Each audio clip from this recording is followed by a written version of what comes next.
It began with a softness, so subtle it barely registered. Rachel had always been vibrant, magnetic in a room full of people, basking in a glow of attention like a sunflower chasing light. I loved that about her. It wasn't just her smile or the way she made strangers feel like old friends. It was the energy, the effortless charm. I never saw it as a threat. I was proud to be her husband. But somewhere along the line, her appetite for validation grew hungrier than the love we built together could satisfy. It was a Saturday evening. We were hosting one of Rachel's famed dinner parties, an event she always threw herself into with a fervor that felt more like theater than hospitality. She took pride in every detail.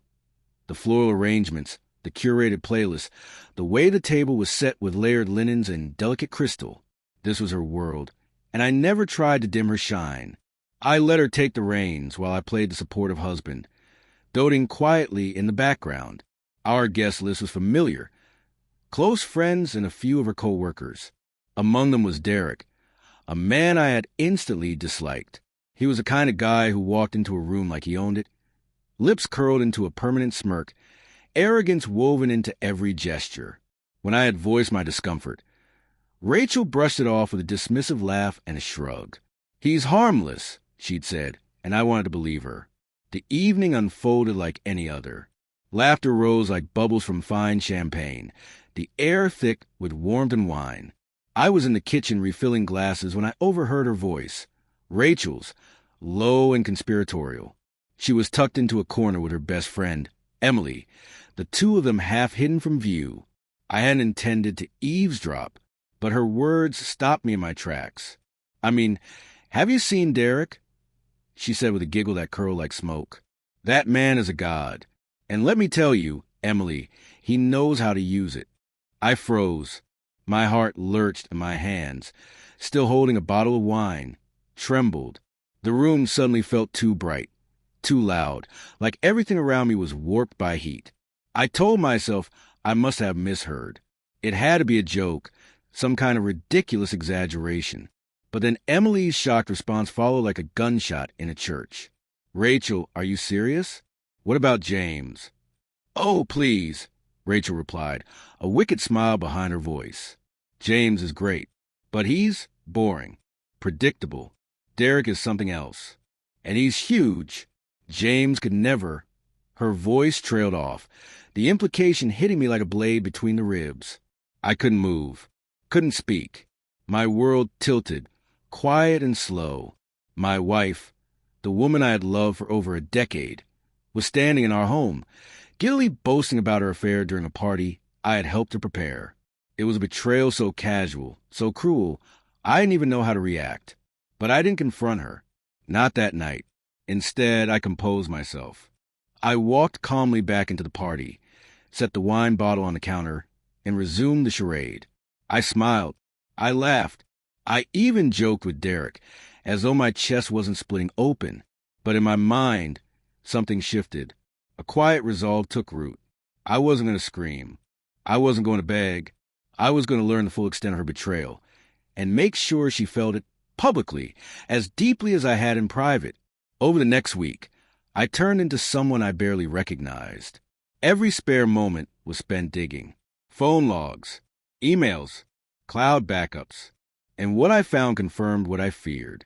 It wasn't just an impulsive mistake. It was an ongoing affair. Weeks of messages, explicit photos, flirtations disguised as lunch breaks and late meetings. They weren't hiding it well. They simply assumed I'd never look. But I didn't just want answers. I wanted consequences. I hired a private investigator to gather indisputable proof. He was thorough. He found out Derek was married to a woman named Lisa, who had recently given birth to their first child. My chest clenched at that detail. The affair wasn't just cruel. It was obscene. I reached out to Lisa anonymously.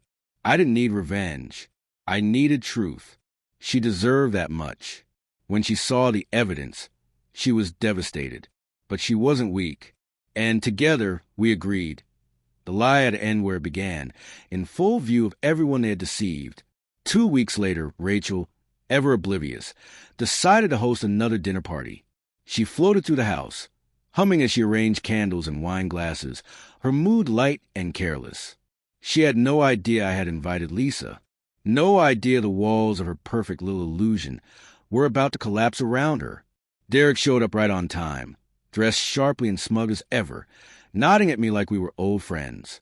I greeted him with a cool smile and swallowed the urge to drive my fist into his mouth.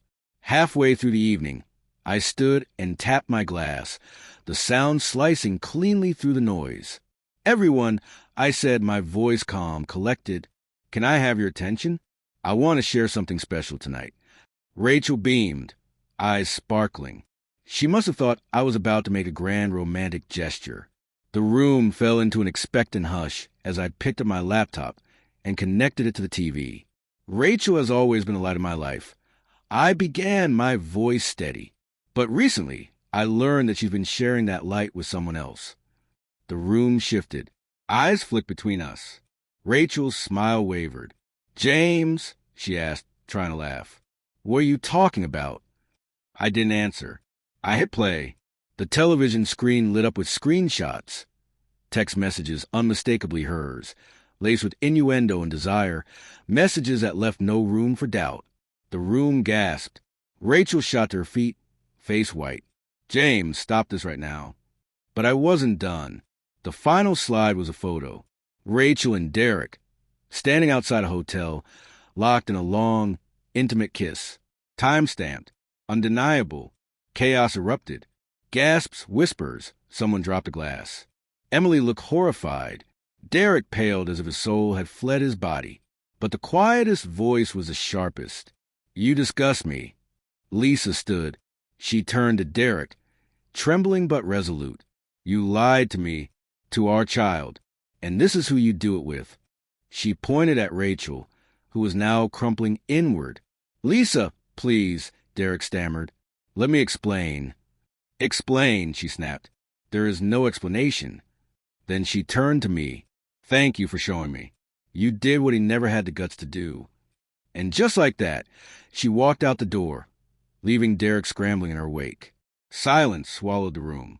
Rachel collapsed into a chair, hands shielding her face, sobs rattling her frame.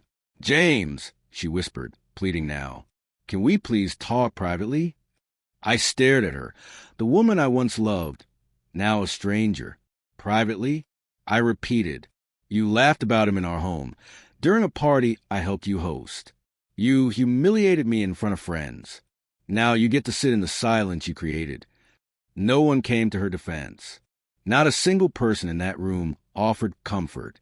The betrayal had spread too wide, touched too many.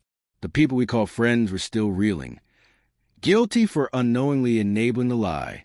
In the days that followed, Rachel tried everything. Tears, apologies, promises. At one point, she even turned the blame toward me. "Maybe if you'd been more exciting," she said, as if I hadn't spent a decade being steady, loyal, and present. I didn't respond. I filed for divorce. When the time came to divide our lives, I made sure the reason was known. There were no whispered speculations. Only truth in all its ugliness. Rachel lost more than a husband. She lost the respect of friends, the image she so carefully curated, and the life we had built brick by brick. Derek didn't fare any better. Lisa took everything that mattered. His job, tainted by scandal, slipped through his fingers. As for me, I'm healing, slowly but with clarity. I didn't choose this path, but I walked it with dignity. I didn't scream or threaten. I let the truth speak. And while Rachel and Derek sift through the wreckage of their choices, I found something they never will in each other: peace and the strength to begin again.